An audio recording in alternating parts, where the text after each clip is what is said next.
horror movie podcast. Thanks for joining me. Yay! It's me. I'm here. Finally, I'm so excited that you said yes, because it's so hard to find other people in the horror community. I'm only new, so for me, it's hard. So I've had a lot of streamers and other podcasters, but I'm slowly getting to know everyone. It's really awesome. Yeah, it is really hard. I started my website like 9 years ago now to find other people to talk to about horror movies. And it probably took me like, let's do some math really quick, 7 years to actually find anyone to talk to. It was just me, like in a little blog talking to like no one on the internet. And then I started like hiring some writers to join the team. And then I like sort of forced them to be my friends. And that kind of worked out. But I totally get it. When you're like, one of the underdogs in the horror community, when it's hard. It's hard to meet people and you like slide into their DMs and you're like, I'm not being sexual, but do you want to be my friend? But also kind of. Yeah. Also, your pic is cute. Yeah. Subtly sexual with just cuteness. It's just me with that little like circle hand emoji and a winky face. Like, hey, yeah. Love your podcast. So, can you please introduce yourself? Tell us a little bit about your website and what you do. That'd be really cool. Yeah, so I'm Charlotte, and I run horrorbound.net. Like I said, I created it first just to try and find someone to talk to about horror movies, because I had moved away from my best friend and my family, and I didn't have anyone to, watch horror movies with, so... then a couple of years ago, I switched it over to, an actual website, and my goal was to create a environment that is pure positivity. So I'm trying to sort of go against those clickbait articles, top 10 worst horror movies ever, or, this new movie's so bad it's going to make you want to cut your eyes out. Like, I can't. I'm just so tired of it. So, yeah. Horrorbound was created as a positive environment. We don't post any negative reviews. Obviously, we post, like our reviews have critical moments in them. But if you're rating a movie out of 5, if it's 2 out of 5 or lower, we don't review it on the site, basically. Big believer in, so many people have put their dreams into that movie, and if I didn't like it, it just means it wasn't made for me. And yeah. I don't want to, shit all over them. Yeah, like, absolutely. Someone's going to love that movie. It's not me. And then it sort of, I started putting a team together, and it got bigger and bigger, and we started spotlighting, indie authors. We have a ton of, like, indie horror book recommendations over there. We started like a women in horror part where we highlight, different amazing women in the community. And yeah, it's just positivity and happiness and just a little bit of ET heart light in the horror community. and I love it. Yeah. So that's me. That's awesome. Actually, I was recording an episode with a guest yesterday who is like baby horror. Like, she has... The only horror movie she's ever watched is the Halloween series. Oh. And that's amazing. I thought that was so cool. And, she said she was really nervous because she didn't want to say anything that would upset anyone in the community. And I had to explain to her that it's not like that. Like, she comes from gaming, and gaming is just full of gatekeeping and really horrible behavior towards people. Yeah. And I was like, horror has its moments where people do that, but the majority, you won't even see it. Like, you just won't even notice unless you go looking for it. Yeah, I feel like the horror community is summed up by that scene in The Craft when, the girls get off the bus and the bus driver is like, oh, watch out for the weirdos. And Nancy's like, we are the weirdos, mister. Like, that scene is the horror community. Yeah. And we fight really hard to keep it, safe and welcoming. And if there's like a baby horror, like you said, they've only seen a couple of horror movies. To me, it's just exciting. That means they have so many horror movies that they get to watch for the first time. And that's all that matters. It doesn't matter that you haven't seen Chud. It's okay. I don't even think I've seen that. That's okay. It's okay. I mean, I still have... Cancelled. Just kidding. It's totally... I'm just That's joking. a cat you cancelled. I think it's on Shudder, but yeah. So, the movie you chose today, I hadn't watched until you told me. Oh my god! So this is your first time Yeah, this is watching my it. first time watching it. And I Oh, had that makes me so happy. Yeah, I'd thought I'd seen it. And then when I watched it, I was like, no, I've never seen this. What am I talking about? That makes me that's amazing. I'm so glad that we get to experience this together. So do you want to do a little introduction for the movie that you've chosen? All right. So the movie I have chosen, here's how I'm going to pitch it. I'm ready. Imagine getting your period, which already sucks. And imagine having to go to high school, which already sucks. But then your period makes you super hairy and grumpy and turned on, and you're thinking, yeah, that's normal, it's being a woman. But plot twist, she turning into a werewolf. Yeah, so basically two sisters, they're in high school, one of them gets their period and also gets bit by a werewolf on the same day, worst day of her life. Oh. And everything goes terribly from there. And I loved this film. Because everything the sisters did, I was like, oh, that's me. That's why this movie is so important to me. It's amazing. So the film is directed by John Fawcett, and I tried to find like other things that he had done, but it looks like he just has he's written like co-wrote Orphan Black, some episode. I don't know if he did the entire show, because I was only on Wikipedia, so. Yeah, I think he was pretty heavily involved with that one. Which was great. I only watched the first season. I suck at maintaining attention when it comes to TV shows. I'm like, I'm done. This is going on too long.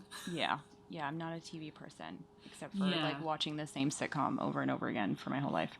Mine's like Forensic Files over and over and over again. Oh, nice. Excellent choice. Yeah. I was actually saying to Baby Horror Guest yesterday, that a lot of people will watch, Friends or, something funny after they watch a horror movie. And I was like, no, I just put Forensic Files on. That's my palate cleanser. I'm like that with Unsolved Mysteries. It's so calming. Oh, the new season is out on Netflix. I know, I watched it. Oh, okay. I haven't watched it yet. It's so good. Because my partner doesn't like anything that doesn't have Robert Stack in it, so I have to watch it without him. Because he's it's not Robert Stack, so. Yeah. We just I feel like, they did a great job of kind of like, we're not going to get a host because no one can beat. Yeah. But we're not here to talk about Unsolved Mysteries. No. Check it out on Amazon Prime streaming. No, Netflix streaming now. It's on Netflix, yeah. The old season is on Amazon Prime. Yeah. So it has Catherine Isabel, who you said lives in your neighborhood?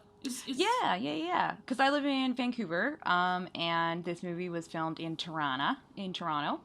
But both of the lead actresses, are from Vancouver, and Catherine Isabel actually lives in my neighborhood. That's so cool. Yeah, see her around and about with her she got two little fluffy white puppies, and I see her walking around, and yeah, it's kind of weird. They film a ton of horror movies here, so you get kind of used to just sort of walking through sets accidentally and, seeing a lot of famous people around, which is super fun. That'd be so cool. But I think they like it here because we're not like, oh my god, what up? Like, we just kind of, we're very Canadian about it. We're like, hello, good sir, good morning. I don't know. Sorry, I'm out. I'm in your set. That actually did, like, real quick side story. When I first moved here, I wasn't used to it. And we went down to this little kind of like fishing town suburb area. And we were walking around and we were like, oh, this is so weird. There's like tanks everywhere and like all these like wires. And we realized that we had walked onto the set of Godzilla being filmed. And we were sort of ushered away. But it just looked, they did a great job. So, I thought it was real. Awesome. I was like, oh, is this a military base? No, it's Godzilla. Please go away. Please leave. I just asked for my check for being an extra. I was like, is this where I pick up my check? Is this my $15 and my free sandwich? Yeah. I just find my way to the food, like the... Yeah. Actually, the catering trucks, I walk by those a lot because they usually set up. They film a lot of the CW shows, like Supergirl and The Flash, like around where I work. And they always have the catering trucks like down the block. And I'm always like, one day I'm going to figure out how to like pull it off and get a bunch of free food from there. Confidence. That's all it takes. Yeah, I agree. You I just don't have that. Well, you just practice in front of the mirror every day, and then you walk on over there and you get your sandwich. Yeah. So when I had a look at the things that Catherine Isabel has done, she was in Bad Times at the El Royale, and I loved that movie, but I don't remember seeing her. I feel like she never really gets to be a leading lady, right? Yeah. Like she's done like 3 or 4 horror movies where she was the lead, but in other stuff it's like she's still just kind of pushed to the background, which is a shame because she's super talented. Yeah, I really liked her in this film, and I was just like, oh, this is really cool. I really like you. Yeah. Have you seen American Mary? Not yet. It's on my list. Yeah, that is probably my favorite movie of the Soska twins, and she, like, Catherine Isabel is incredible. Like, words do not describe. Just play that Lady Gaga video where she's like, inspiring, amazing, perfect. Like, that's me watching American Mary. Yeah. And one thing that I thought was really cool about this movie was it was actually banned in the UK in 2001. And what? Yeah, because they saw it as promoting violence amongst teenagers. So they were like, no, you're not allowed. I know it had problems getting filmed, getting cast in Canada because Columbine had just happened in the States. Yeah. But I had no idea it was like all out banned in the UK. And I feel like the UK, because the UK throughout history has had a real, like, tumultuous relationship with horror. Like, to the point where it was completely banned at one stage. Like, you could not get a horror film in the UK. Yeah. Shout out to the video nasties. Yeah. And it's just, it blew my mind, because I was just like, of all movies. I know. Like, of all horror movies, like, that's the one you pick to ban. Because there's really not that much violence in the movie. Like, there's definitely a lot of blood, and there's definitely violent scenes, but when you compare it to, I don't know, like, House of Wax, the remake of House of Wax, you know, I don't know why that came to me, but you know what I mean? Like, as far as, like, constant blood and violence goes, it's pretty low-key. Yeah, I didn't find it, and I think maybe that's because I've watched a lot of violent horror. So when I think of Ginger Snaps, I'm like, oh, it's very, there's like a lot of gory scenes and a lot of blood, but it's not violent. Yeah. Which, it's just an odd thing that the UK. The UK. Get your crap together, y'all. So before we dive into the movie, I just want to give a real big mention to the soundtrack of this film. Yes. I'm glad you brought this up. Yep. Yes, because I am obsessed. So, just everything about it. So I've got the list here. There's Killswitch Engage, Soulfly, Fear Factory, Machine Head, Hatebreed, Shadows Fall, Cradle of Filth. But the one thing that blew my mind is that they had Glassjaw in the film, and Glassjaw is like my partner's favourite band of all time favourite bands. So Aww. When he listens to this episode, he will want to watch the movie just because Glassjaw's in it. Good. He better. But the soundtrack is freaking amazing. I love it. It's my 2000 dream. Yeah, for sure. It's very early 2000s, and I love it. But also the score. Like, the score itself is so incredible. Like, it's so subtle, but it is, like, at the start, when you hear the score, it's very creepy, and I feel like when the credits hit and the score plays, you're crying through that score. Like, it's just such a beautiful... The score doesn't change, but how you listen to that score completely changes. Yeah, because the opening credits, it starts with the mum finding their dog. Yeah. Absolutely it torn got to pieces. Dog! It got Baxter! And everyone's like, and the kids are like, all right. I'm gonna go play hockey. I was like, that would have been my neighborhood. Where people would just be like, oh, the crazy lady's yelling again. All right. And then the Bridget, the younger sister. So they're in the same year at school, though. Yeah, so Bridget skipped a grade. So Bridget's 15, Ginger's 16. But yeah, Bridget skipped a grade, so they are in the same grade in school. Yeah. Because I thought that was really odd, but...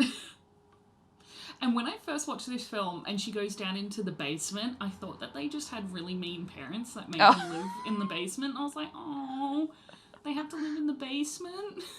Yeah, so here's the thing, like there is many reasons that this movie means a lot to me and why I chose it, but one of them is that it is, I think, a very like middle class Canadian movie, and I grew up in a neighborhood exactly like that, where like I lived in the basement. My parents had this like beautifully kitschy, gorgeous house, and I lived in the basement, like being You my chose moody to? teenage self. Yeah, You're hell just yeah, I like, I want chose to be in the to. basement, Mum. And like all of my friends, we all had these like big 2-story identical looking houses, and some of them had unfinished basements like in Ginger Snaps, and some of them had Yeah. finished basements, but pretty much if you were in your like 13 to 18, you lived in the basement of these houses as your Wow. teenager, and you're like, this is my space where I get to be myself, and my parents are upstairs but I'm down here, like, so it's like so relatable as a Canadian teen, I Wow. think. Yeah. We don't have basements at all in Australia. Like, our houses do not have basements Yeah, it's or definitely a Canadian attics. thing. Although here in BC, well, in Vancouver, we don't have basements because we are a lot of parts are below sea level. But in Alberta, Ontario, like there's a lot of Wow. basements going on.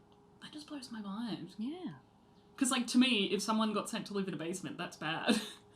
No, you got like all the space. Like the basement I lived in was like 1,000 square feet of space all Wow. to myself. Like, and that's the kind of freedom that you love when you're 14, you know? And then you go to your friend's house and they have an unfinished basement and all of us hang out down there. Like, it's just a Wow. very You could do Canadian thing. cartwheels in there. Hell yeah, dude. You could like one time this was when I was older, got drunk and stole my 5-year-old neighbor's bike and rode it around my basement. There was so much space. I'm not saying Oh my all God. Canadians do that, but I'm just saying the basement is big That you enough did that. that Yeah. you could chase a werewolf around and you could ride a Yeah. bike, a That's 5-year-old bike. insane. It's whatever you want to do. It's a lot of space. Wow. That just blows my mind. And so before it goes, yeah. So in this scene when they're in their basement where they want to be, they're talking about the pact that they've made, and it's out by 16 or dead on the scene, but together forever. Yes. Me Which and I my was best just friend like, would say "Aw." that to each other all the time. Did you get out by 16? Because obviously Yes, I'm a ghost. You're here. You're speaking to my ghost right now. Or I'm only 16 right now. It's either or. Am I allowed to have you on the podcast? Did you get permission from your parents? Just a very old looking, successful, living on my own 16-year-old who's Or you're dead. a vampire. Oh, yeah, I like that better. Yeah. Yeah. Yeah, we'll go with that. We'll go with that one. Okay. And then, so yeah, they're, they've made their pact, which I Yeah. thought was like, oh. And Bridget's really apprehensive because she's just like, we were 8 when we made that pact, so I kind of get the vibe that Bridget isn't too keen on either dying or leaving. So, Yeah, I think for me, it's kind of like Bridget she has not figured herself out yet. And she's very, Ginger is her idol, is her hero, is her big sister, and she will literally do anything Ginger says, even if she doesn't agree with it. And I kind of picture the two of them as 8-year-olds, with Ginger being like, "Let's cut our palms open and make a pact," and Bridget's like, "Okay, like I don't, she doesn't feel like she can stand up for herself, so it's like Yeah. she kind of believes it, but also she is like, I don't love it though, Yeah, and I'm she's like, like, I don't I'm really not want to do this, but committed. yeah, totally." But I'll And do it then- because you said so. Yeah, exactly. And I have a younger sister. I'm the eldest of 6 kids. And my sister and I are like the closest in age. Then there's like a huge gap until the next lot of kids. And so I always looked up to Emily, like to my sister. So I kind of see myself as Bridget. Aww. And being like, I just went along, even though I'm the older sister, I always went along with whatever Emily said. I was like, Emily's Yeah. the smart one. Yeah. Emily never gets into trouble from mum and dad, so if I just do what Emily says, we'll be fine. Yeah. And then this is where we're talking about the score coming in. Mm-hmm.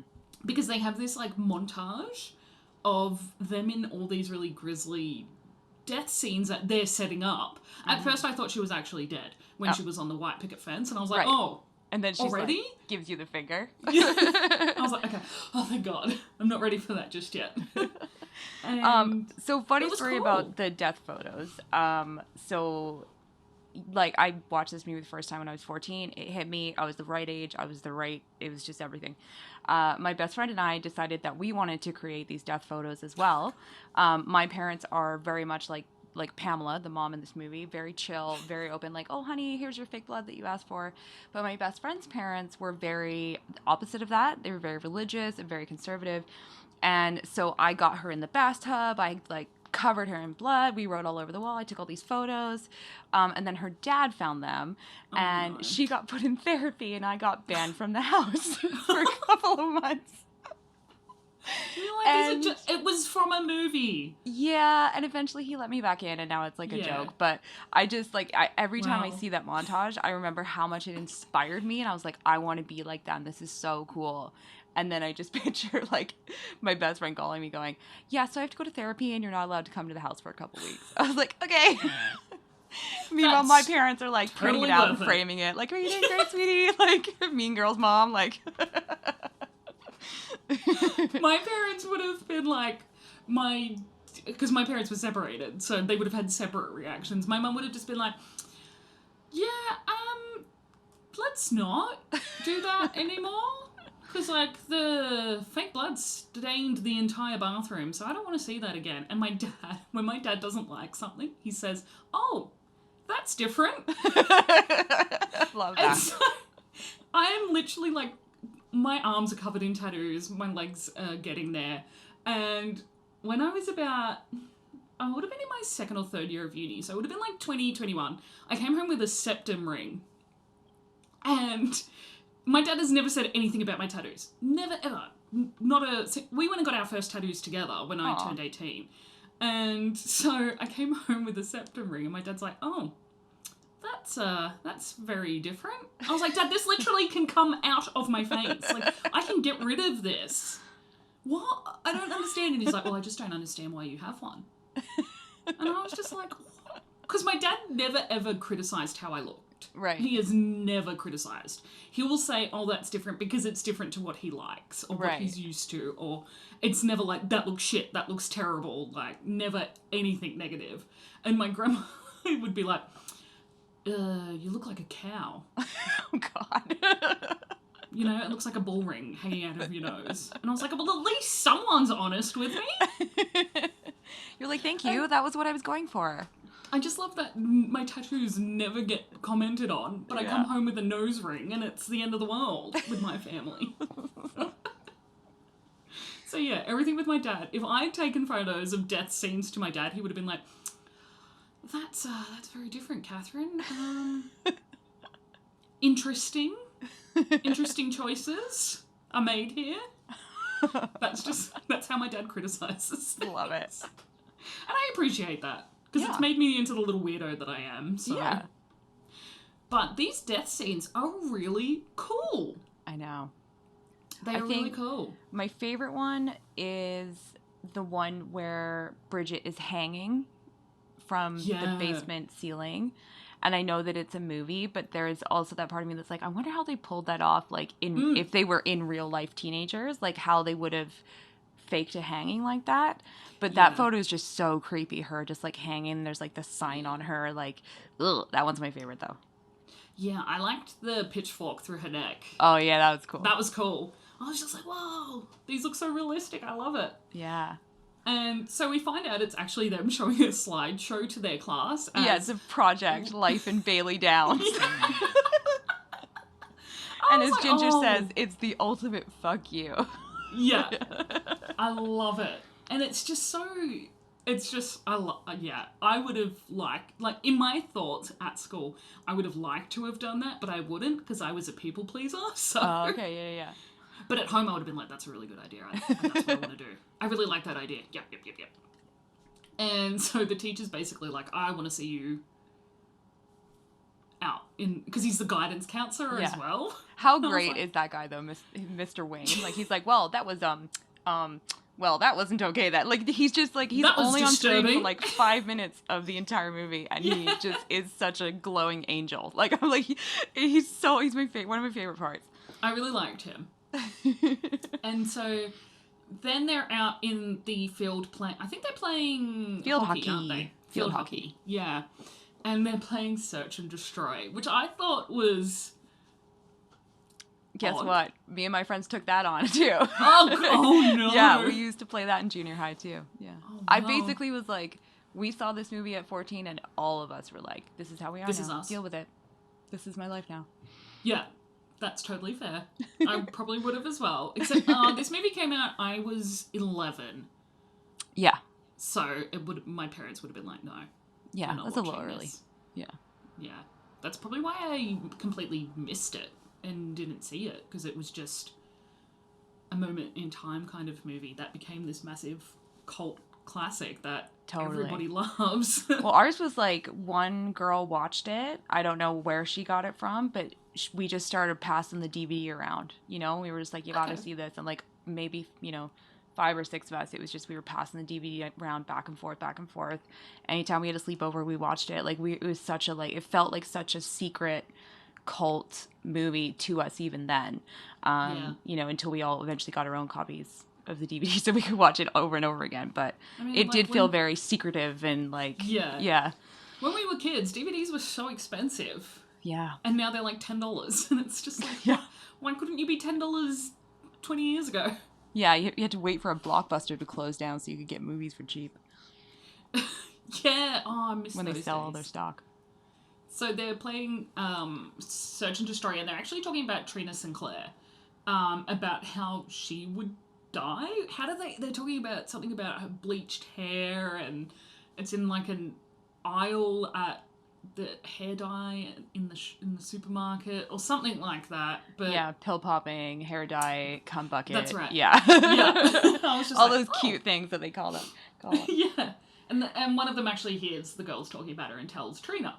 And Trina pushes Bridget while they're on the field into the corpse of a dog, which was really gross. Beast of Bailey Downs strikes again. Yeah. And who was that dog? Whose dog was that? Yeah. You gotta wonder, was someone, did the Beast of Bailey Downs, drag the dog to the field and leave its carcass there? Did someone else leave the carcass? How did the dog get to a high school field hockey field? And did they know the dog was already there and just nobody did anything about it? I don't think so, because the way that Trina reacts, she pushes Bridget, and then Bridget hits the ground, and then Trina's I can't remember exactly what she says, but she's oh, that was lucky.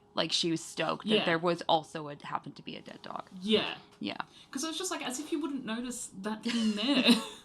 And how disgusting is that? Imagine hitting the ground, and then you're like, nope, this is not grass. This is a dead dog. Ugh, so gross. And the sisters are kind of set up to be really massive outcasts.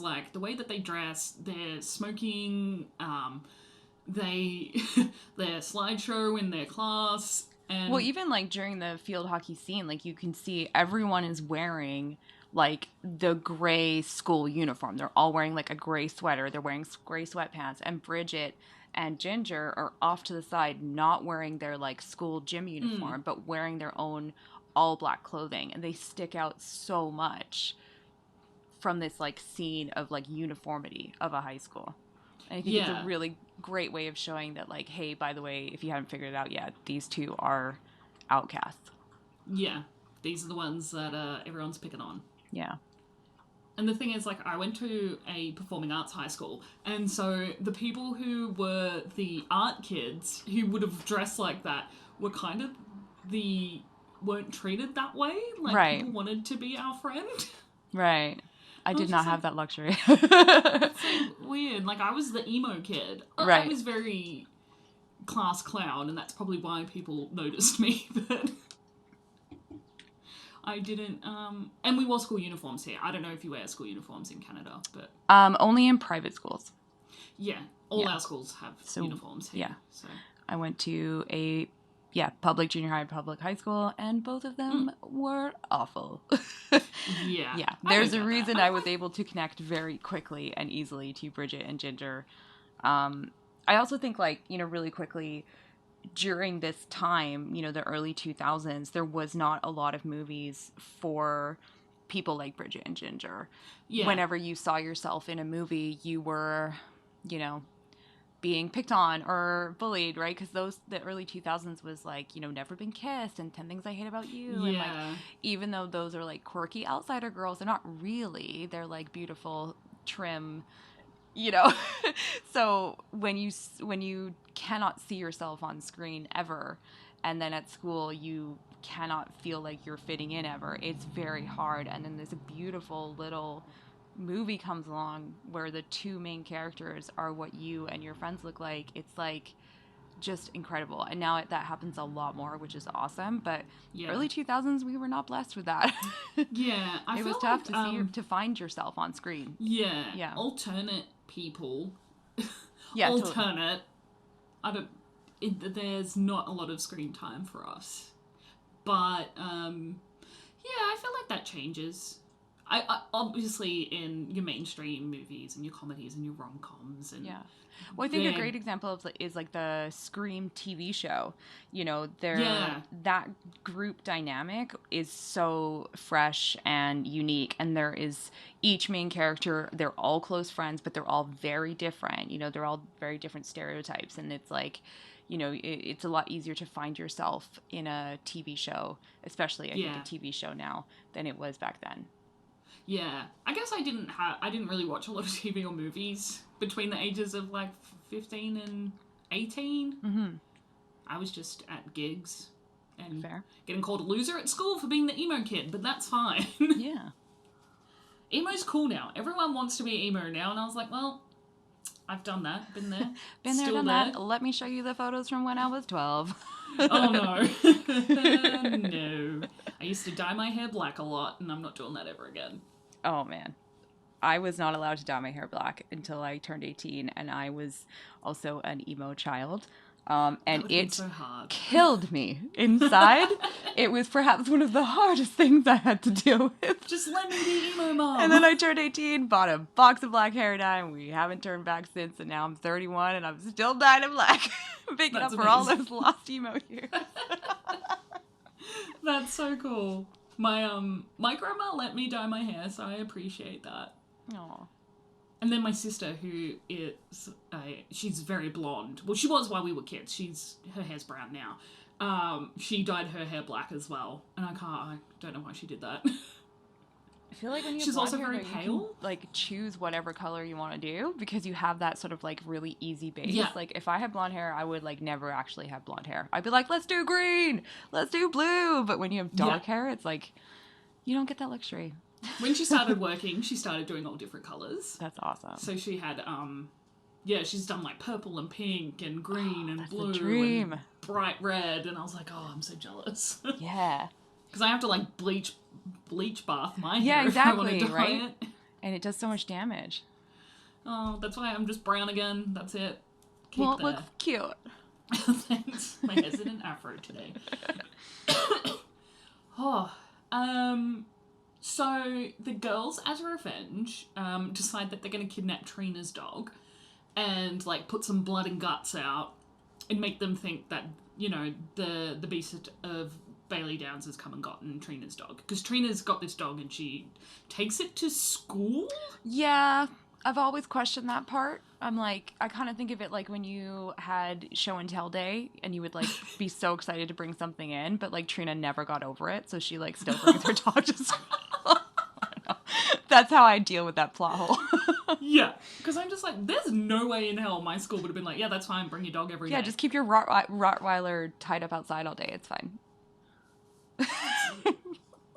You know, that's fine. I mean, I'd be excited if someone else did, because then I get to pat their dog. Yeah. And so they're they're out, and I love the bit before when the mum's like, we've got therapy tonight, like, don't go out. Oh my god, and I love the dad's Pam like, so much. They never go out. Yeah. But they do. I know.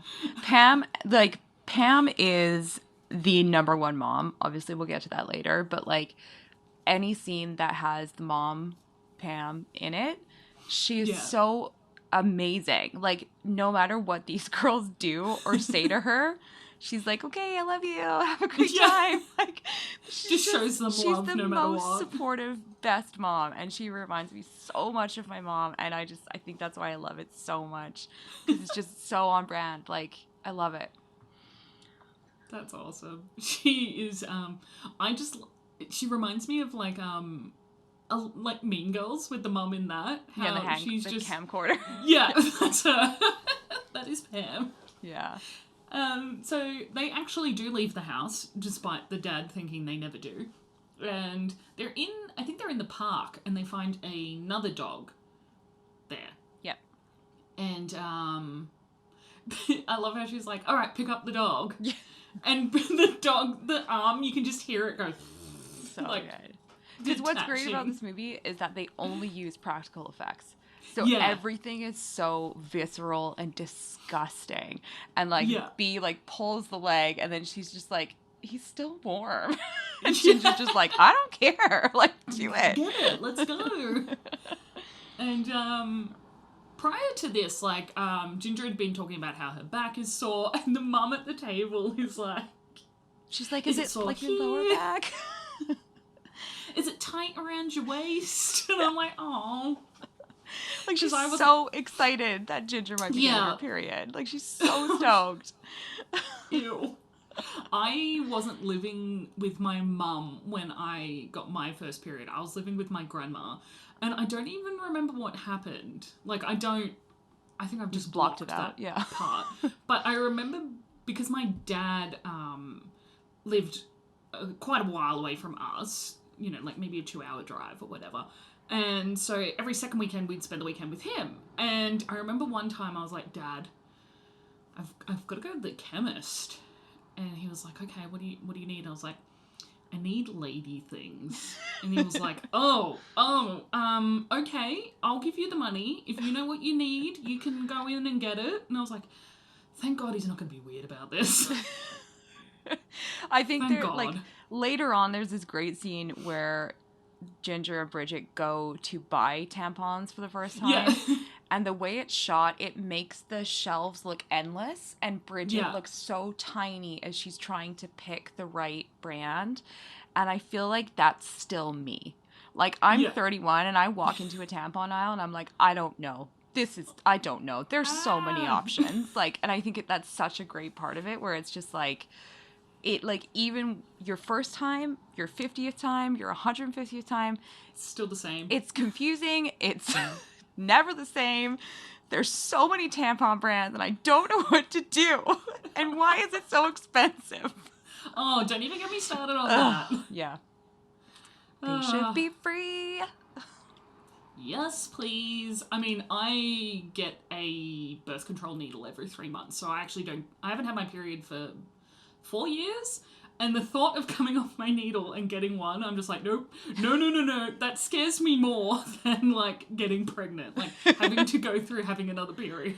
Yeah, it's not great. It's like, this is another reason I connect to this movie so well, is that, like, you know, I think we need to normalize girls getting their period and talking about it. And while this movie doesn't do, I guess, the best job of normalizing it, because, you know, we don't all turn into werewolves. No. And men watching this and boys watching this might get super confused. But it is, you know, I'm very open about mine. Like, I'm very open because I just think we need to sort of be that voice for younger girls. And I hope that this movie does kind of, you know, give some younger girls, some hope and help. Because I even remember, like, in a little bit, they go to the nurse, the high school nurse, and she tells them a bunch of facts about their periods. And I remember watching that at 14 and not knowing those facts and being like, oh, interesting, takes notes. There's like, still so much, like, I don't know. No one teaches you it. No one teaches you. They just expect you... No, because you know what they've done? They've done this whole, mum needs to have the talk. Yeah. And it's just like, my mum's not a doctor. Yeah. My mum, when I was, you know, I think I got my period at like 13 or 14, like, my mum didn't have access to Google on her smartphone. Like... And everyone's is different. Like, that's what the world does not understand, is that every woman has a completely different experience, almost month to month. Some months I'm like, who is she? I don't even know. Haven't had this before. This is a fun new symptom. With PMD, And it's just in... So, like, even if your mom is like, here's how it all works, here's what a tampon is, like, it's still not. she doesn't have the same things that you do. So, like, you're like, oh, this is abnormal, but I'm too scared to ask anyone because I'm ashamed of it, you know? And, like, it upsets me. And that's why we need to talk about it more. Oh, I'm one of those people that's just like, I'll openly talk about it. And if anyone's offended, then I'm going to ask them, how the hell do you think you got here? Yeah. You were a missed period. Yeah. And your mom was bummed. Yeah. For Your like mom was 2 probably seconds. really devo. Yeah. She was probably really wanting her period that month. Yeah. So way to go. You ruined her life. Because, actually, I was planned because my parents lost a baby before I was born. Oh. Yeah, my mum had miscarried, and so they were I guess my mum was kind of hoping she wouldn't Yeah, she was stoked get her when she period. was a period. Yeah. She was stoked that I was a missed period. And then I my don't sister know what came I along was. and she Maybe wasn't I'll call my planned. mom tomorrow and be like, were you stoked? Were you not stoked? I'm going to ask my grandma afterwards and be like, hey, when you fell pregnant with mum and her brother and sister, were you stoked, or... Were you like, man, I can't believe I friggin' missed it. I'm late. Like, that is the worst fear. Like, I know that this movie is all about turning into a werewolf, but, like, the second fear under turning into a werewolf is when you're, like, 2 days late and there's that moment where you're like, I could show up tomorrow. Am I? Or we're going to have a serious conversation right now. Yep. That's the Definitely second greatest been fear there. to werewolf. Yeah. Yeah. And men listening, now you know. Welcome, the more you know. How fear is. Maybe if I sing it, there'll be chiller about it. I don't know. I love it. Yeah, my sister and I are very open. We're just like, whatever. Because there's 2 boys out of all my siblings. I feel for them. The 2 babies in the family are both boys. And they're about, I think they're... So there's 18 years between me and the youngest. Okay. And then there's, I think, 10 years between the second youngest and the youngest. Okay. I think. About that. Big age So they're really close in age. And Yeah. they never grew up in the same house as me. So Right. they're lucky. And so, speaking of periods, Ginger actually has her first period because Bridget notices some blood on her leg. Now, man, this is not typical of a period. So if you see this scene, this doesn't usually happen. Periods have a tendency to clot, not stream down your leg. Yeah. Also, any 10-year-old girls out there, This also you're doesn't okay. happen. This is not normal. No, if this really did exactly. happen, please go to your mother. Go and get to a doctor. Yeah, This should have not her be drive happening you to a you. gynecologist. Yes. Because for the movie, blood that comes out we have to make a point. Yeah. The blood that comes out is actually tissue from your uterus and dead blood. Yeah. So this was like the Should've looked Shining like that. elevators. yeah. And it shouldn't be like that. That's my worst fear. Shining elevators? Like having a period like that. Oh, yeah. Or period sneezes. They can go in the bin too. Ugh. That's why I refuse to get my period. Because I'm like, You refuse? like every month, your period comes knocking and you're like, not today, bitch. Get out of here. No. And the it worst stops. thing is, like, I'm due for my needle next week, and I can't go get it until the week after. And my period will, like, as soon as my needle's due, my period's, like, knocking on the door, like, I'm coming in. I'm just like, no, you're not. Like, my back is already aching, my skin is breaking out, and I'm like, I'm going to end up with my period. This movie's going to curse you. Well, Ginger thinks she has the curse. That's true. Actually, the line during this part is, I just got the curse. And the funny thing is, because they're really behind in their, menstrual development. Yes. And the mum does usually mention it's like, on average, and again, if you're not at this age, it's totally fine, but on average, it's 11 to 13. So these girls are about 3 years past the average age of getting it. Yeah.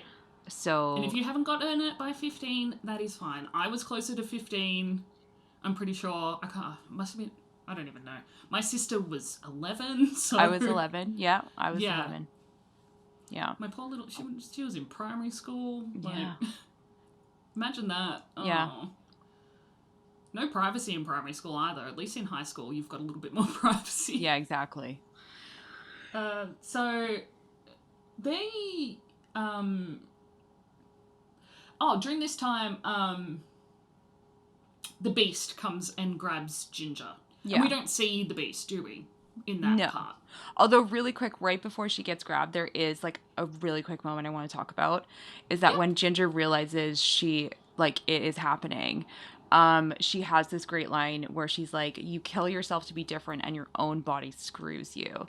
And I think both of these sisters are outsiders, but they also want to be outsiders, but they also don't want to be outsiders. Yeah. And it's this battle that they have. And I think them not getting their period is a point of pride for them, but also they're both also terrified of becoming adults. And like becoming an adult is, unfortunately for women, when you get your period, there is that thing about you where it's like, okay, well, now you're maturing, now you're an adult. Because back in the day, when you were like 11, they were like, great, you can have babies now. So like we still have that weird mind frame like of being raised like that. So instantly their dynamic changes. Like Ginger is now an adult and Bridget is not. And it's like from this point on, we're going to see them drifting apart, coming back, drifting apart. And I think like this moment is so important in the story. And I just love it. I love it so much. Because then as you're like, living in this moment, the friggin' monster comes out of nowhere and rips her literally out from Bridget. Like it's such a traumatic moment. Yeah, and her like running into the forest after her sister. I was like, I'd do the same. Yeah. I'd throw myself in there. And it's pretty scary. Like you said, you don't really see what grabs Ginger. You just hear her screaming. Yeah. You hear trees rustling. There's lights coming on, lights going off. Like you have no clue what's going on if you've never if you don't know what this movie is at this point. You're like, what is happening? Like, what has grabbed? Where are you going? Yeah. And I just love that Bridget rescues her. And I was like, oh, my little sister had saved me too. Smacks the monster with her Polaroid camera. And so they're running away, and this is where Sam, who's the local drug dealer, Sam is very problematic. When I was 15, I was like, I love me some Sam. Like, get me that. And as a 31-year-old, I'm like, he's got to be, like, he doesn't go to high school. He works as a landscaper at the high school. So he's got to be, like, 19, 20. And you're maybe older. 15-year-olds? Hanging around these children. And Trina, as we see early on, is, like, has hooked up with him. And I'm like, Sam sucks. Like, yeah. So, yeah. That's Sam. I love that. But I like that he knows everything. I was like, but he could have still been like the high school stoner. Himself. He didn't have to be this 20-year-old hanging around with kids. Yeah. But he saves them accidentally by hitting the Beast. With his van. with his stoner van. Landscaper stoner van. And Bridget and Ginger get home and, Ginger's got a massive scratch on her shoulder. And she doesn't want to go to hospital because she doesn't want her mum to know. And, Bridget's going to do whatever Ginger says and, not make her go and get help. And that's such child logic. Like, I feel like when you're a teenager, like, you're more scared of getting in trouble with your parents than going to the hospital because you've hurt yourself. Like, the amount of situations I've been in where someone has, like, severely hurt themselves and they're like, hey, but we can't go home because my mom can't know. And I'm like, well, you're bleeding profusely and I don't know how to sew, so we need to do something. But it's like that child logic of, like, that's more frightening. And, like, that's what Ginger is at right now. She's like, I would rather bleed to death on this basement floor than have Pam know that I left the house, got attacked by a werewolf, got my period. Yeah. Like, she's like, no. But, I think is it this scene where the mum fight? Like, obviously she, it starts healing instantly. Like Bridget's Yeah. like, oh, it's healing. I can see it growing back together. And this is where the relationship between the sisters kind of take a downturn, because Ginger's, smoking weed with Jason, and Bridget's not too happy about it, for obvious reasons, She's watching her biggest fears come true. Her sister Yeah. is now an adult. She is now interested in men.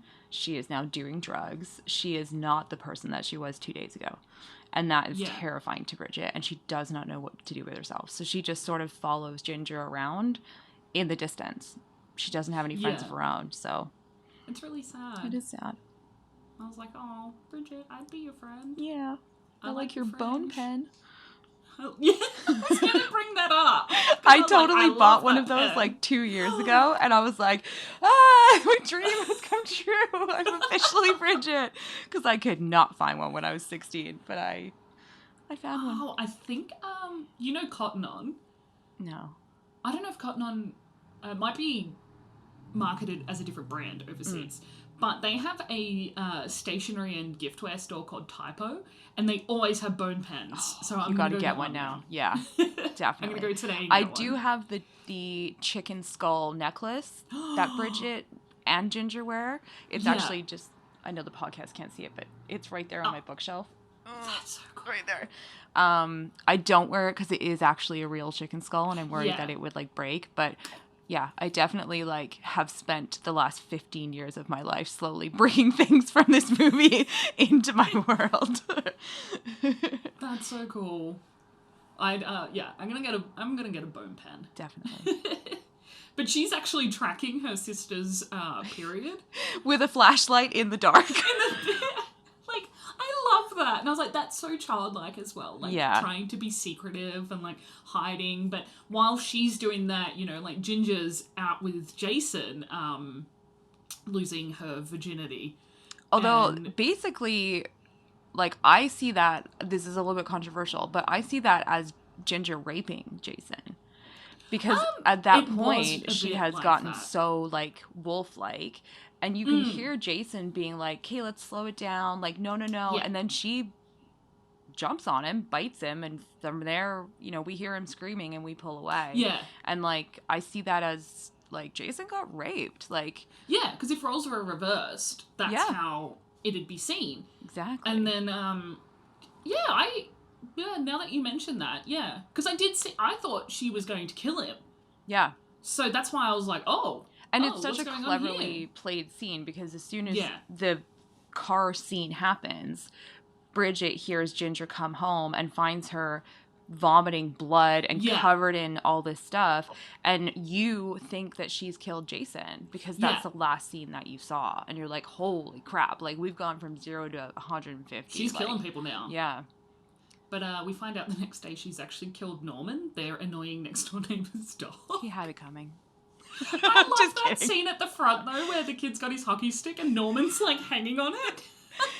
That hockey kid is so annoying. Like, I feel like there were 10 of them on my street growing up, and I hate them. Hockey wasn't a thing here, so... Yeah. That's, like, all we do here, unfortunately. We just have scooter kids, like, kids on their scooters everywhere. Oh, nice. And I was like, oh, I want a scooter now. Yeah. One of those Razor X edges. Yeah, they're like those. Yeah, I don't think they sell this anymore. No, I don't think those were coveted items in our youth. The Razor X. I had one of them. Nice. I think I would have been like, maybe I was getting to the point where I was too old to own one. Right. But because my siblings were old enough to have them, I wanted one as well. Yeah. I was like, you can't get them one and not me. And there was an entire generation of us who have broken ankles because of those scooters. Just like permanently dented and bruised ankles from those very poorly made Razor X scooters. Oh, they were horrible, weren't they? Yeah. So during this time, the next day, we see Jason rock up at the bleachers, and he's like, Ginger Fitzgerald rocked my world. And he's like covered in these weird like dots, like looks like pimples on his head. Yeah. And I was like, that's like another thing with puberty. Yeah, I think That that this like happens. that is what happens when a male gets infected. And like they're oh wait. Oh, I lost you for a sec. Okay, It's there we all go. good. Yeah, I feel like that's what happens to the males when they're infected. Like Yeah. they can't have periods, so their bodies are accelerating the puberty that men go through, which is just Yeah. as awful as women. Let's give them Oh, some yeah. credit. They're very stinky and hairy, and their bodies are they can't control their own bodies, and it's terrifying. Yeah, I actually recently did a unit of study on adolescent development. So I learnt about like the different stages of puberty because obviously I know what mine is. But reading about like male puberty development, I was like, oh, that sounds horrible. Yeah. Like, and theirs I are hated like mine. we can hide ours. Like ours, Yeah. a lot of ours is internal, and men, boys, they can't hide it. Like I remember. Like they would get like boners in class and stuff, and they can't help it. You know what I mean? I don't like remember it's not. that, but that's Oh, horrible. maybe that's a Canadian thing. Just kidding. No. Just kidding. But that happened quite a lot. Like I remember in junior high and high school, like they would be like it would just happen because it's like it's not like they were sitting there being like boobs, butts, boob. Like it was just their body was filled with hormones. Like and oh yeah. Ugh. And the thing is, like, males go through puberty in a much shorter time frame than what women, like females do as well. So theirs is, like, super, super, super, like, in this jam-packed period. Oh, wow. Where females happen at, like, they're both gradual, but women have a longer development cycle. Right. It's nuts. We've got more parts to grow. Yeah, I guess that's probably what it is. And a bigger brain to grow as well. Amen. So, Jason, he's like, oh, did she get a period on you too? And he's like, oh, god damn it, because he's got like a patch of blood like on his crotch. And he goes to the bathroom to pee, and he's like peeing a torrent of like blood. Yeah. And it's such a well done scene. Yeah. It was scary for me. I was like, oh, has he got a UTI? Do you pee blood with UTIs? I don't know. I've never done Yeah. I never have. Yes. But you can. In extreme circumstances. Yeah. Oh, when it goes up into your kidneys. There can be blood. That's like, if you're peeing blood, it's gone too far, basically. Yeah. It's traveled too far up your urinary tract. Yes. We're also teaching anatomy in today's episode. Yeah. Welcome to our podcast where we talk about vaginas and penises and puberty. Next up, yeast infections. Oh, no. No, thanks. No. Ew. And he's like rushing through the hall. So he's like covered in pimples. Yeah. And he's like crotch is covered in blood. And Bridget sees him and knows straight away. Yeah. She's like, they had unprotected sex and now he's infected. Yep. And this whole time, Sam's been kind of like helping Bridget. Yeah. But Bridget has told Sam that she was the one that got bit. So Sam doesn't really know about Ginger. And like, this is when Bridget's like, okay, things are out of control. Like, we need to find a permanent solution to this. So they're looking through all these different solutions and, whatnot. And so he gives her his earring, which is silver. Mm-hmm. And this scene absolutely just tortured my soul. Oh, really? Watching Bridget try to pierce Ginger's belly button, I was like, no! Stop, that needle's not clean. Well, she held it over an open flame, so I'm pretty sure it's very clean. Like, that thought, oh, goodness gracious. You're worried about that? You're worried about her being a werewolf? Now you're going to have to worry about sepsis. Yeah. But obviously it doesn't... at this point, we don't know if it's doing anything. And we can kind of see Ginger also physically changing at this point. Like, her nails are really thick and her kind teeth of are getting rotting. a little sharper. Yeah. And her... Actually, I noticed her jaw was going more and more, like, inward. Yeah. And pointy, I think that... Yeah. Because I was like, her face is looking different, too. And so they pierce her belly button and they're hanging out, and Trina shows up at their house because her dog has gone missing. And Ginger had, threatened to kidnap the dog at earlier that day. Mm-hmm. Or I'm not sure. Like 2 days before or whatever. Yeah. So she thinks that Ginger has taken it. And they end up fighting, and Trina grabs a knife, and I was like, she's gonna stab Ginger, and it's gonna go really bad. But she just ends up killing herself. Yep. She slips on some spilt milk and smashes her head on the side of the counter. Takes herself out. I was like, whoa. But right okay. before giving a very impassioned speech about Sam being a cherry hound, which is a man that likes to take young women's virginity. And I feel like Trina finally starts to redeem herself. Like she's telling Bridget to stay away from Sam. She's like, someone needs to take a stand against him. Don't let him take it from you. And I'm like, yes, Trina. Let's do this. Screw that. Screw the patriarchy. And then she slips and dies. And Bridget's like, well, too bad. Now we need to hide the body. Their reaction was like, did you really just do that? And I was like, if they had just left her the way she was, they wouldn't need to hide her body. Yeah, they didn't kill her. They didn't kill her. She's literal, forensic science would conclude that she did this to herself, that it was accidental. Yeah. But they hear their parents coming in, and I love this bit where the mum and the dad come in, and you think that they find Trina, but it's actually Ginger laying down and Bridget taking photos as if it's one of their death scenes, because there's blood everywhere. Yeah. And it was just really cool, because the mum's just like, oh, clean this up. I told you guys no more deaths in the house. Yeah. And Ginger sucks her fingers, and she's like, it's just corn syrup, Daddy. You want to try some? And he's like, oh. I was like, ew. Yucky. Oh, boy. And they put Trina's body in the freezer. As you do. And I love when Pam's going to put the meat in the freezer, and then Bridget's like, Mum, what do boys want? And I was just like, this is Pam's moment. Genius. She's been waiting for this. Yeah. Because Pam, as we find out, has stacks of magazines filled with articles that she's highlighted for any situation in a teenage She's like, girl's I'm glad life. I kept this.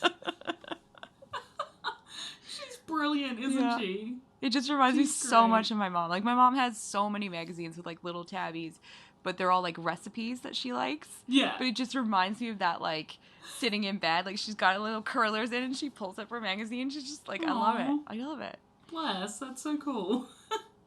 And she, but they have this obviously long-winded conversation, because they don't show the whole conversation except Pam saying, and that's what boys want. Yeah. Just, And you can see that Pam has a pretty negative opinion of men in general based on her own experiences and on her own marriage. You can just imagine that speech was you just gotta do whatever. It's awful. Men are terrible, but that's the life. She's just, you do what you gotta do. Yeah, well, that's it. You just gotta do what you gotta do to get by. Yeah. And so later that night, they take her body out, and I love when she's like, I'll get the screwdriver. How quickly did that body freeze? Right? It's got frostbite. That takes months.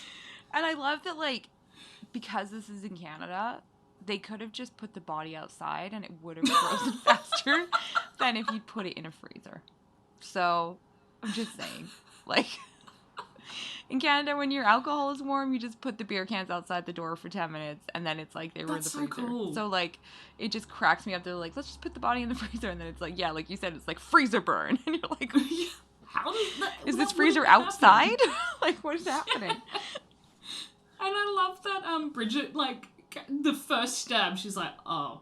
Uh-oh. And it's her 2 fingers. She's broken off 2 of Trina's frozen snap fingers. them off. And they end up burying her out in the cubby house, which earlier in the movie, you see Bridget in there. That's where she tracks Ginger's period and watches werewolf movies. Yeah. And takes copious notes. in their little love she it. shed in the backyard. I love that. I was like, I love that. It says so much about how different Bridget and Ginger are. Yeah. Like that Bridget still is this really innocent child who's just trying to help. Yeah, like And- she was like, my sister is turning into a werewolf, so I'm going to watch horror movies about werewolves. And she genuinely thinks that that's how you get information. And, you know, it's very innocent of her. And she Yeah. sees this guy in the horror movie like shoot a werewolf with a silver bullet in her face. She's like, oh my God, I'm going to have to do that. Like, you know, there's gonna have to no shoot my other sister. options because she's 15 years old. Like, Yeah. I loved that. I really, really liked that. And so Bridget, they find out, because Bridget's obviously been spending a lot of time with Sam trying to figure out what's going on, and basically Bridget is saying, you can't go out anymore, Ginger. You need to stay home. And she also discovers that Ginger has a tail. Yeah. In a very unnerving scene where she approaches her sister sleeping and peels back her underwear in the dark while she's sleeping and sees a little nub wiggling. Ugh. It's just and like... then that tail just keeps on getting bigger. And it's just... Yeah. I love the scene where they're in gym class and she's like taping her tail electrical down tape her. wrapping the tail, and they're just like, well, here we go. Time to play field hockey. And it's just... Those are the... I think it shows like a really great relationship as well between sisters, where it's like you do anything to try and help the other and keep them safe and, you know, hide their secrets and just, it was all the things that I do for my sisters. Right. Well, maybe not all of them. Only like 25% of them. Yeah. 33.3%. Okay, cool. Because I have 3 sisters. They're listening like, Oh, the youngest listens to the podcast, so... So she loves you. You are part of that Love 33%. You are the 33.3%. Don't worry about Emily. Yeah, it's all you. You're doing great. And so she goes to, where am I up to? So, Ginger and Bridget go to Sam together. And Ginger's just a massive bitch. Mm-hmm. Like, she really is. Like, She she's really really is. horrible. She's really nasty to him. Like, her whole demeanor has changed. And I think that it is... This whole, you know, movie is meant to be a metaphor for womanhood, right? Mm-hmm. And I was just like, yeah, but not all of us are like that. Like, Well, I think it's but this it is very weird typical. mix of like, she's jealous that Sam is showing an interest in Bridget, even though it's not sexual in any way, shape, or form. But because Ginger is getting all the attention, and now all of a sudden this older male is showing attention to her younger sister, she's super jealous of it, but she's also super protective of Bridget, and sees like battling in her mind where she's like, oh, you're a pervert, you're just trying to get in my sister's pants, but also like, hi, look at me, I'm pretty, why don't you care? And it's like, that is such a teenage girl. Like, you are so confused about your emotions, and you're super sensitive, and you're super jealous, and you're super like, you know, you would die for your best friend, but like if the guy you like looks at her, you're like, okay, well, I'm gonna kill her because he needs to look at me. Like, it's so confusing. And like, but these two are sisters, so it's extra confusing because there's that like built-in family protectiveness, you know, and you see that coming out in Ginger. It's like a complete internal battle going on in her brain. Yeah. But and it is that whole pick me. Yeah. Like, why won't you pay attention to me? Yeah. And it does come off as a, you know, and I've been there at that age and experienced that. So I know, we know the battle. Yeah. And eventually Sam says, you know, we've got to try monkshood. And it only grows in spring. Also known as Wolfsbane. Wolfsbane. Which is really cool. Which is, you know, throughout all lore with werewolves and stuff, that's what they talk about as being a cure, as the way to kill them. And yeah. Alongside, like, silver and whatnot. And so, it's Halloween because there's a Halloween party that's coming up, and she locks Ginger in the bathroom, doesn't she? Yeah, in their basement bathroom. At this time. Yeah. Yeah. And so Ginger's like really, you can see how much she has changed at this point. Like her teeth are really quite canine, and her eyes are starting to change colour as well, and she's got grey strands in her hair, which I thought was really cool. And so Bridget takes over some monkshood that she found, like her mum had brought home from a craft store, and she's like, what? Good old Pam. And again, just like my mom is obsessed with dried flowers. They hang in her kitchen. And I'm just like, this is such a, like, if I needed like a weird flower to cure some weird infection, my mom would be like, got it. It's in the kitchen. It's hanging above the fridge. Like, it's just such a mom thing, and I love it. My mom never did that. Oh. She's not a... I Good don't thing think my you mom's didn't a flower person. get infected by a werewolf, so... Yeah. Thanks, Mum. You're lucky. And at this point, Sam's saying, I know it's for Ginger. Yeah. Like, I know you're not changing, because obviously you're not physically going through anything right now. And they create an antidote. Yeah. For this infection, because they've decided it's an infection in this film. I don't really watch a lot of werewolf films, so I don't know how it happens. It's always a bite, films. right? So I guess it is kind of an infection. Because you're getting it from the saliva. Or blood. Yeah. Or... Ew.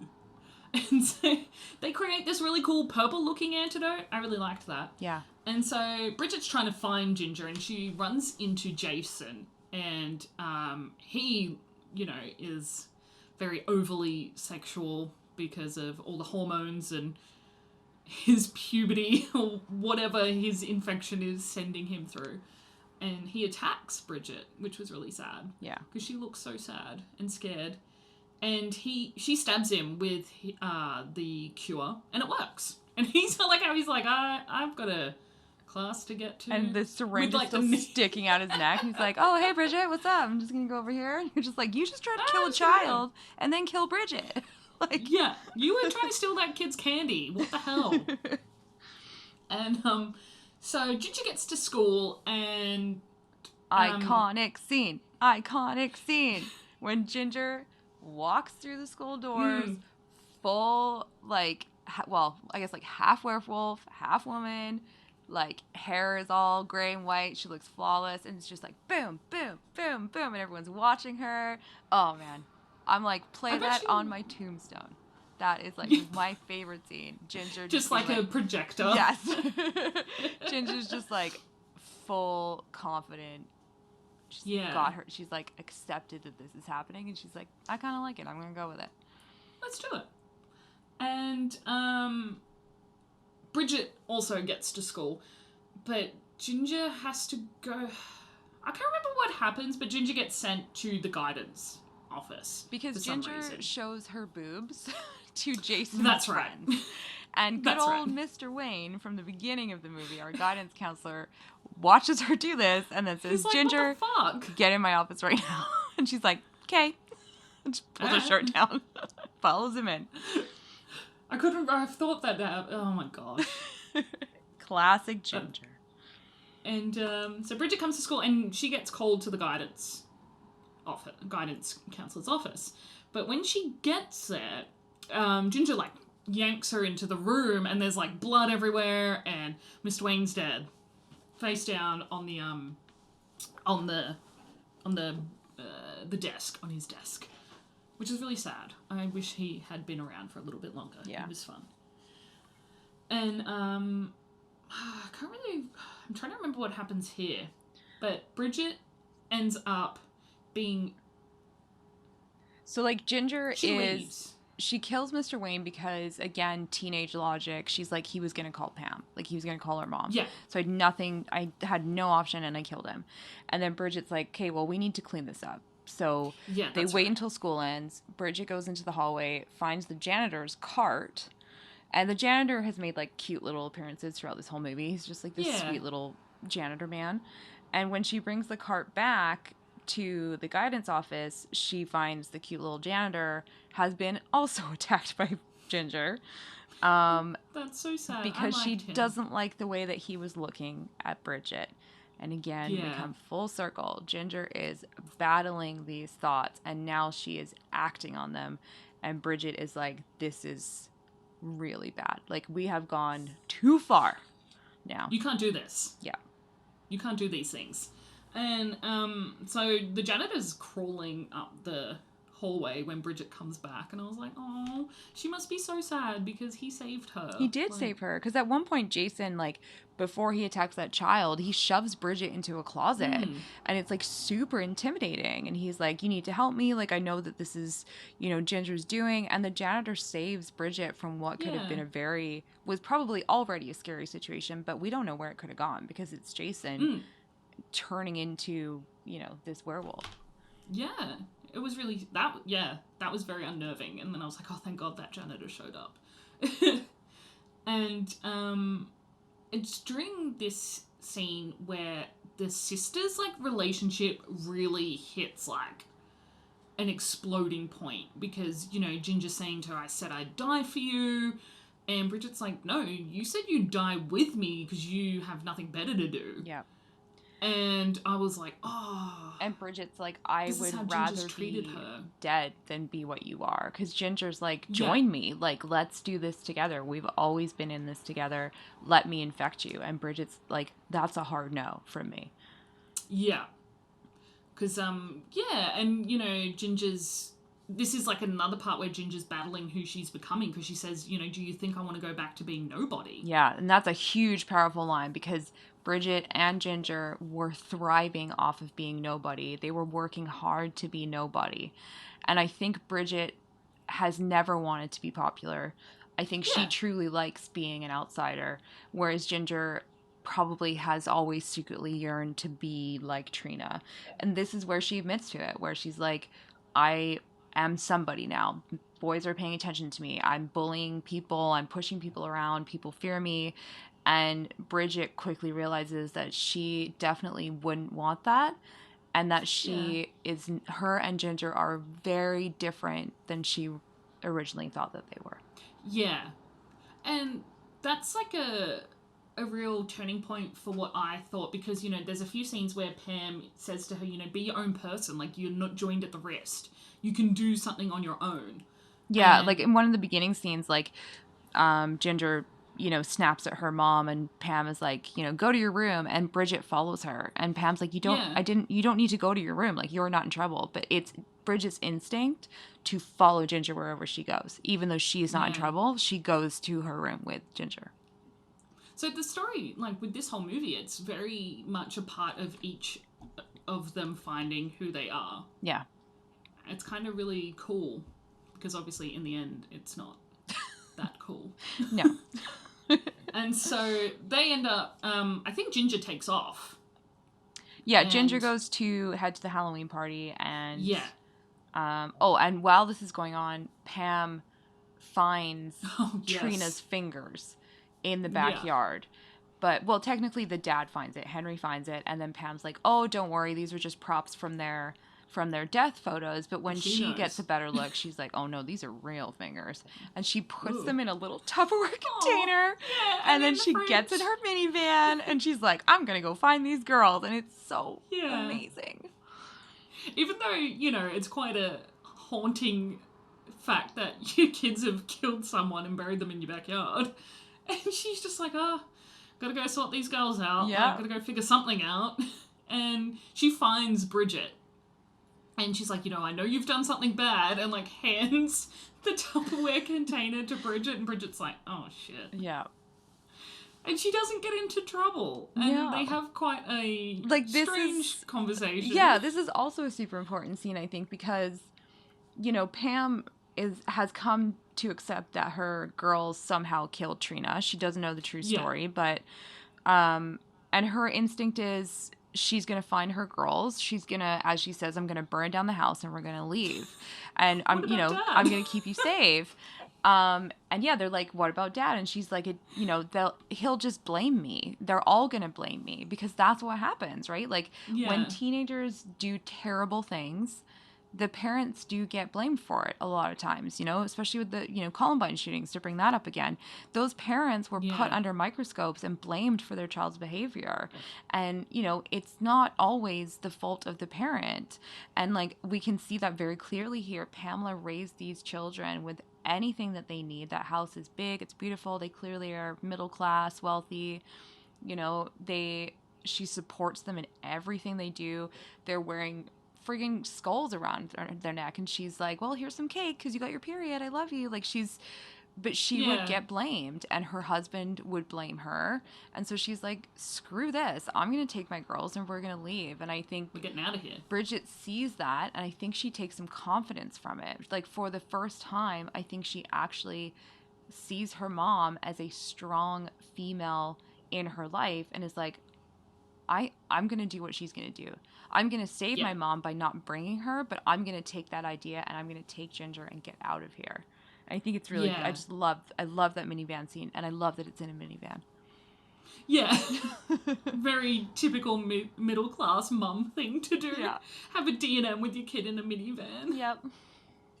And so Bridget rocks up to the Halloween party to try and find Sam. But at this point, Ginger's trying to sleep, like have sex with Sam. And he's like, no, get off me. But when she rocks up to that Halloween party with like her face. Iconic scene.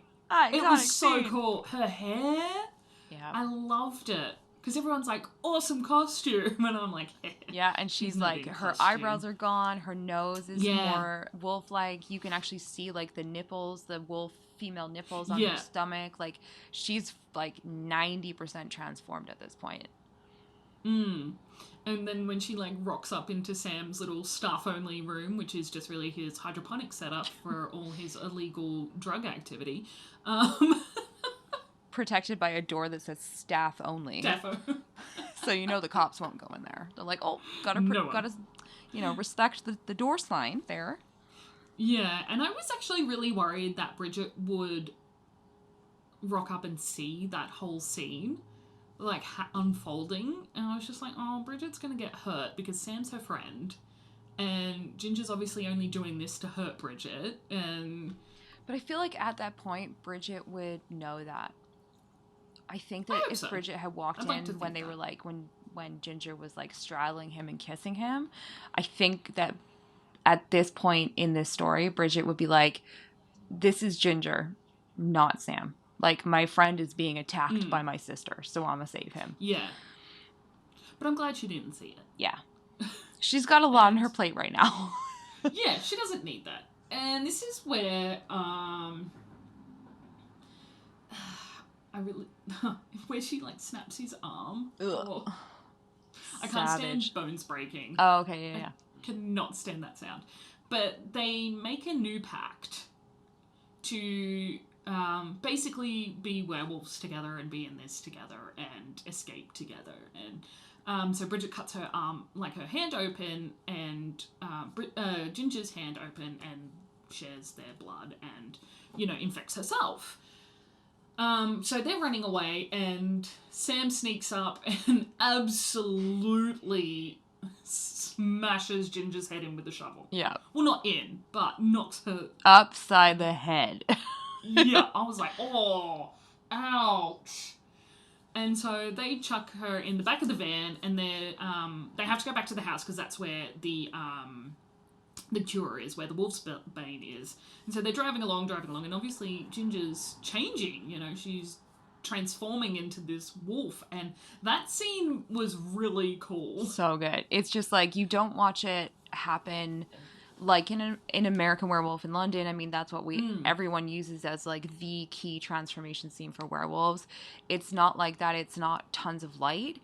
It's done in these flashes of, street lights going past the van door, like as if you were sitting in that van and it's dark. It's light because the street lights, and you're watching Ginger transform into this horrifying werewolf. Like, the werewolves in this movie are disgusting. Like, they're not even really hairy. They're like slimy. Like they're Gross. gross, and like, you know, watching that transformation scene, it's so perfectly done because you're not seeing, you still have not really seen a full werewolf.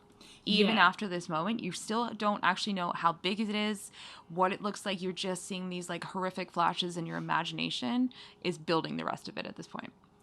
Yeah, and I think that's really cool that they did that, because they were like, we'll do a big reveal towards the end Yeah. of, you know, of the film, because there's a scene when they get back to the house and Ginger escapes from the van into the home, and you hear all of the house being absolutely destroyed, and you still, like, the noises you're hearing, you're thinking, this thing is huge, like... Yeah.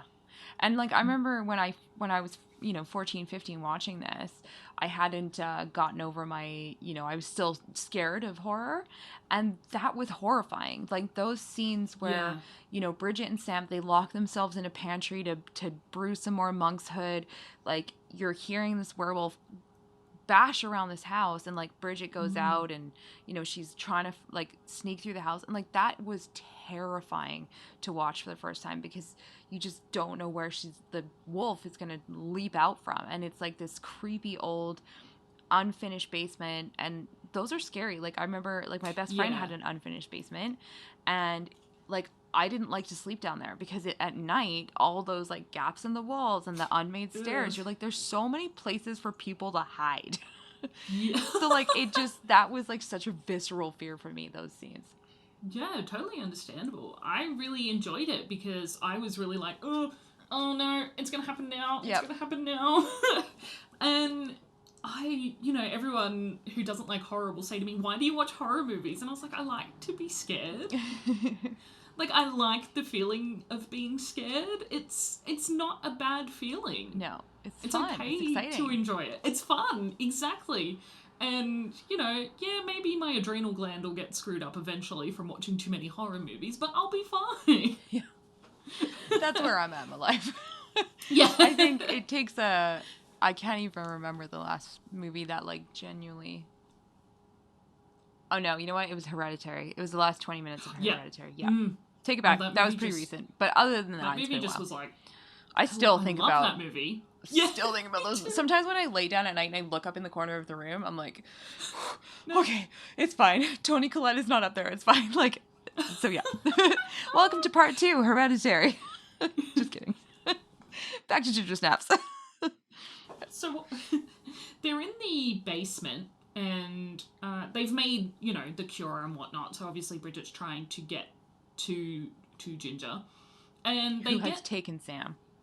yeah, because I was gonna say they got separated, but maybe I missed the bit where they grab when Ginger grabs Sam. So Sam and Bridget are in the pantry brewing the monk's hood, and it's in the syringe, and then they're like, okay, Sam's like, okay, we're gonna separate. You're gonna get her, like bring her to me, and then I'll stab her. And then as they open the pantry door, Ginger rips him out, and the door slams, and you just hear what you think are the sounds of him being brutally murdered, while Bridget is like stuck in this tiny pantry, like listening to her sister basically kill Sam while holding onto a syringe, and it's like so traumatic. Yeah, poor Bridget. I know. So she finds the syringe, thank God. Yeah. And follows Sam's blood and gut trail down the stairs. And I just really hated this because I was like, okay, Sam's problematic, but if he was Bridget's age and they were friends, this would be really sad. And technically, he was never problematic towards Bridget. Like, I'm No. not going to excuse all his disgusting behavior, but as far as we see him in this tiny little moment of his life in this movie, he, not once does he ever show anything towards Bridget other than possible friendship and helping. Yeah. Yeah, that is So it's true. okay to be sad. Yeah, That's what I'm it was saying. just really sad because she was just like, all this shit's happening. Her sister's a freaking werewolf. They buried a body that they didn't even kill. The guidance counselor's dead. The sweet baby janitor's gone. It's like Bridget, like all the people that are really good influences on Bridget's life are slowly getting killed off. And so this scene really didn't make me feel okay. Yeah. So she, and I get it, because she's like, if I do this, Ginger will think I'm on the same team. Yeah. And so she's drinking Sam's blood. Yeah. Bridget is... Sam is in the middle of them. Ginger in full... This is when you finally get to see full wolf form. And Ginger's, like, lapping at the blood that's coming out from Sam. And, you know, they're on either side of him, basically eating his blood. And Bridget is trying very hard not to, like, vomit it up, because she's like, I need Ginger to relate to me right now. We need to be... She needs to trust me right now. It's so, I love the look on her face, because she's like, I'm so terrified, but I'm so determined. Yeah. I just need this over and done with. But this is, where you see Ginger, and she's this slimy grey wolf with these intense blue eyes. And like, she does have cool fur. wolf. Like, there's fur kind of... It's like... It's more like tufts of fur. Like, primarily it's like this gross, like, grey... worm-like skin, but then there's like tufts of fur like in her ears and like on her shoulders and stuff. Like, it's a really fascinating werewolf concept. Yeah, because you know, we're used to seeing a werewolf, you know, when a person transforms, like breaking through their spine and the hair and the fur and everything. It's not it's this really what's the word where it's like humanoid, is that the word? Like humanoid kind of creature. Sure. They're always standing on two feet. Like in the Underworld series, all of the Lycans stand on 2 feet. Yep. I think American Werewolf in Paris, they're on 2 feet. Oh, I haven't watched that movie in forever. Yeah, but she's like on all fours. Yeah. So they've really given her an animalistic features rather than humanoid features, which was cool. Yeah, I mean, all of the humanity is gone from this creature. Even though Bridget is seeing it as her sister, us as the viewer, there's nothing left. Even, like you mentioned earlier, the eye color has completely changed. Like, it's not Ginger anymore, and it will not be again. This isn't like a full moon transformation like Ginger says. This is a transformation without ever turning back. Yeah, this is it. And so they have a bit of... Ginger kind of gets a sense that Bridget isn't enjoying this meal and turns on her and kind of like follows her through the basement. Bridget's trying to find a position that she can actually use the cure on Ginger. And where am I up to? So she's got the knife, and the knife is, I read something about the knife. Apparently the knife is like a knife that's been used like for, like, in the start of the movie for something. So okay, like in like one of the death scene photos maybe? Yeah. Okay. Yeah, and so, it's just really sad because Ginger ends up lunging at Bridget, and she, you know, Bridget obviously defends herself and stabs her sister with the knife and not the cure. And it's just really sad. Yeah, and it's this really powerful moment because, you know, we open the movie, you know, the first time we meet Ginger and Bridget, they're sitting in their bedroom, their basement bedroom, and they have these like little single, maybe twin size beds that are maybe 2 feet from each other, and they're both sitting on their respectable bed, and they like, you know, dead in the scene, and they put their hands together, and now we are at the end, and in between those two beds is this body of this wolf laying there, and Bridget lies on top of Ginger and listens as her heart stops, and the camera pulls back, and we see it is almost an exact mirror of how we were introduced to these girls, and now how we've come so far in what was literally only 31 days, and Ginger is dead, and Bridget's whole world has collapsed, and it's... I dare you not to cry, because I still tear up, so sad. and I don't know how many times I've seen this movie, but it's so tender and sad and beautiful and full circle that you're just like, like it's Yeah. I was just and like, then the score kicks I'd in and stab you're my like, sister no. if she was a werewolf. Yeah, it's so beautiful. Yeah.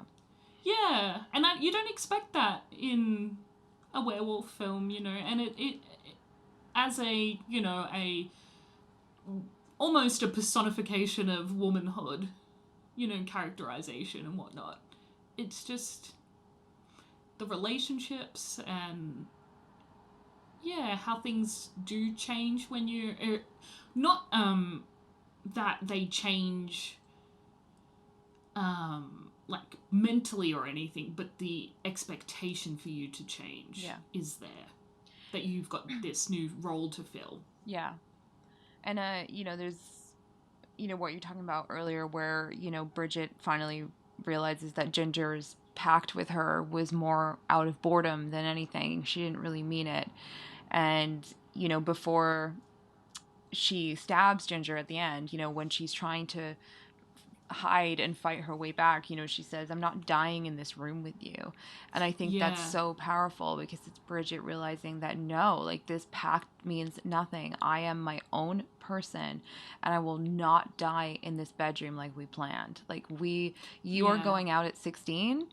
I will not do that. And I think it's so, again, it's just so emotional. So I really there's so many layers.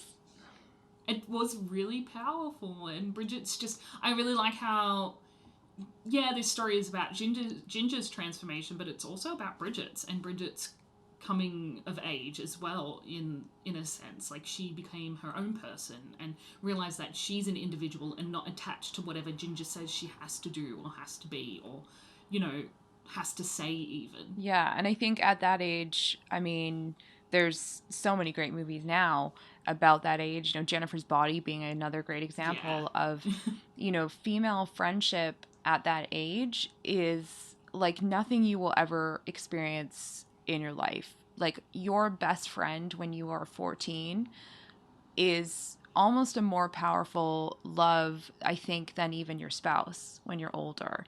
There's just something about a female friendship, even if it's, you know, two sisters who are incredibly close or just two people who have, you know, been best friends for a long time. It's this overwhelming and addictive type of love that it's hard to explain if you haven't experienced it. Like it's hard to put into words, but most women remember their best friend at you know, a lot of them are still best friends with them. I am with mine. You know, that passion is all encompassing. And I think for Bridget and Ginger, even though yes, they are related, it is very similar to that relationship where it's like, I would die for my best friend. Yeah. And my sister has been my best friend since we were kids. Yeah, but then when you realize that your best friend is maybe not as the type of person that you thought they were, or they change and grow into a person that you don't love, you are heartbroken and you realize that, no, I wouldn't die for that person anymore. And that is a type of heartbreak that you don't experience ever again as well. It's it's tough. We've all, I'm sure most of us have had a very passionate best friend who we fell out of love with, you know, and I think this movie does a beautiful job of showing that type of relationship, regardless of whether they're related or not. Yeah. It's a nice story. Yeah. Weirdly enough. Yeah, and let's give a shout out to, you know, Karen Walton, who wrote this incredible story. Like it's. Oh really? Wow. It's all her, baby. You know, she was putting her own, I'm sure, her own experiences and her own emotions into this. And, you know, I think, yes, it was directed by a male, and he handled it incredibly well. But I think that having it being written by a female is what makes this the film that it is. Yeah, absolutely. I think if a man had written this, it would have turned into Carrie. Yeah, so. And we probably would have seen Ginger's boobs in the first 5 minutes. Oh, that too, yeah. And there would have been heaps more sex. So much boobs and sex. And heaps of weird talk about periods. Yeah.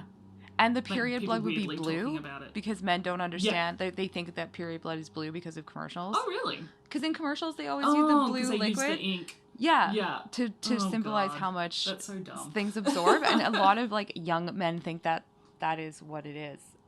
So that's why we need female writers.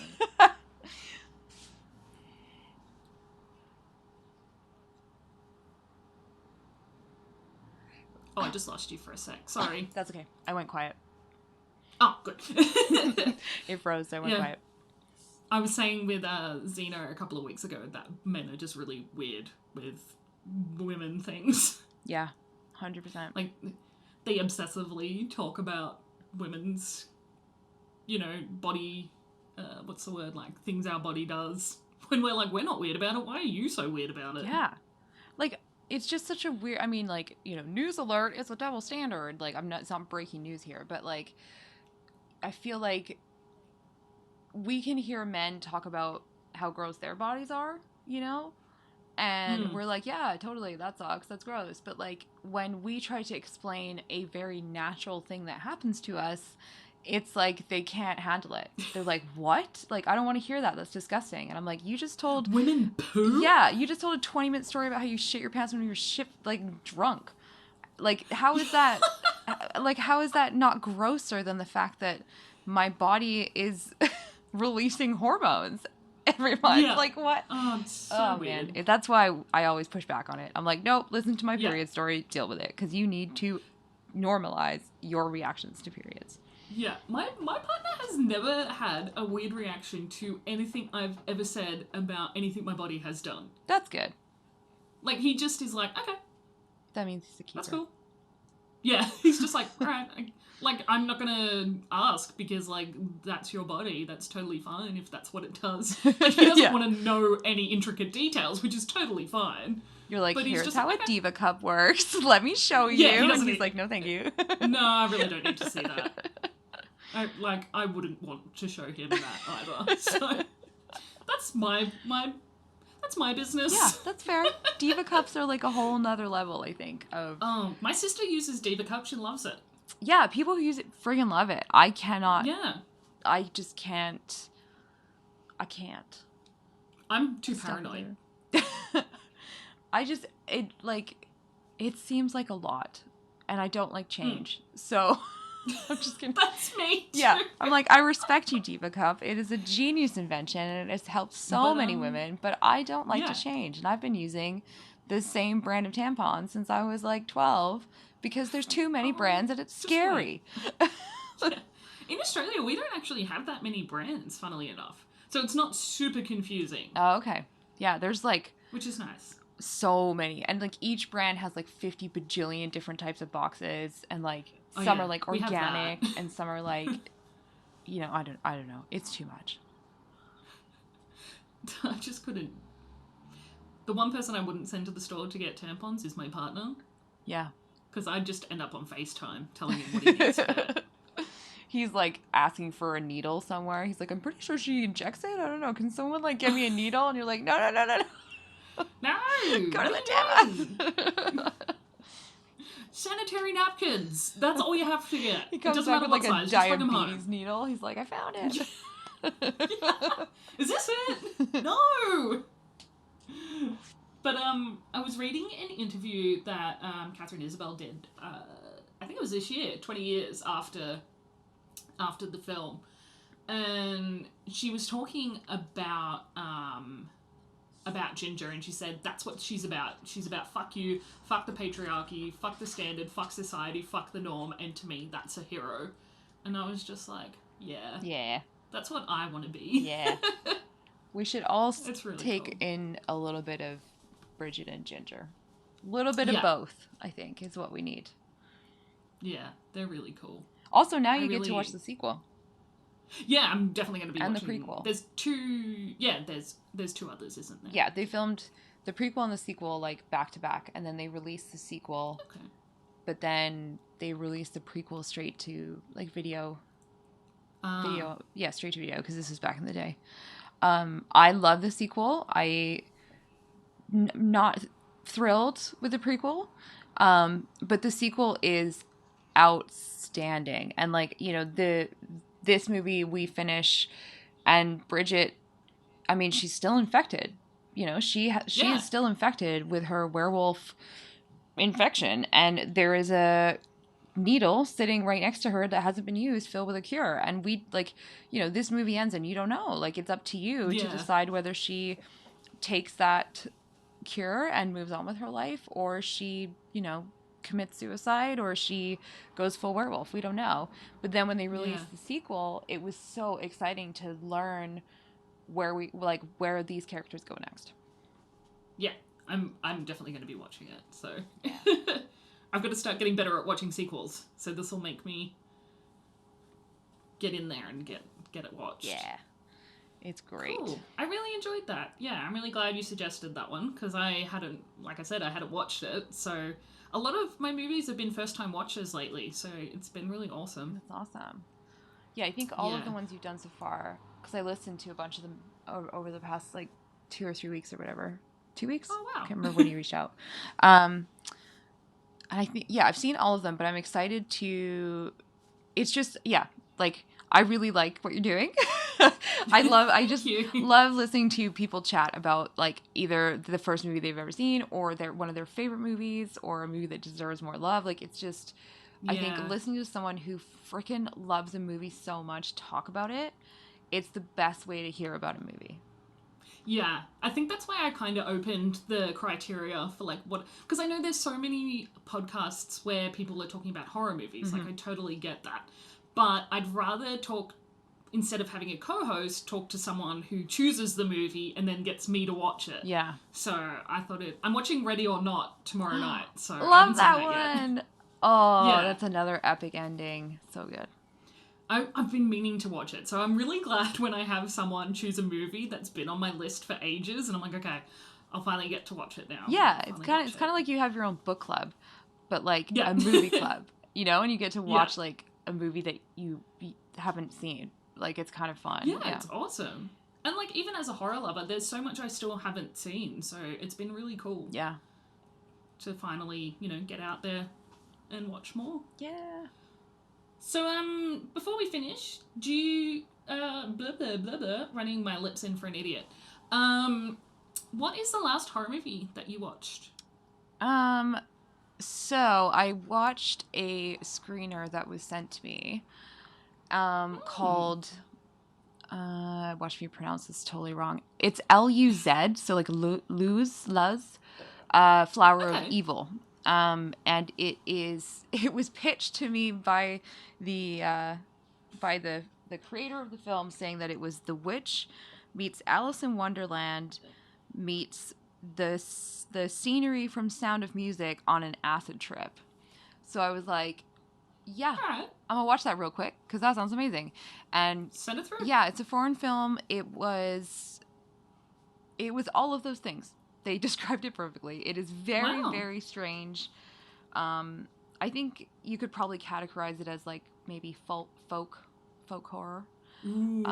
But it's very much like The Witch in the sense that it doesn't hold your hand. It's a very slow burn. Things are not explained. You know, it's sort of up to you to interpret it how you would like to interpret it.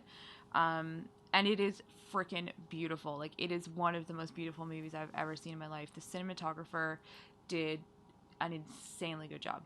But Wow. basically, it's just this kind of small village, and they have, I guess it's kind of like a cult. Like, it's very religious.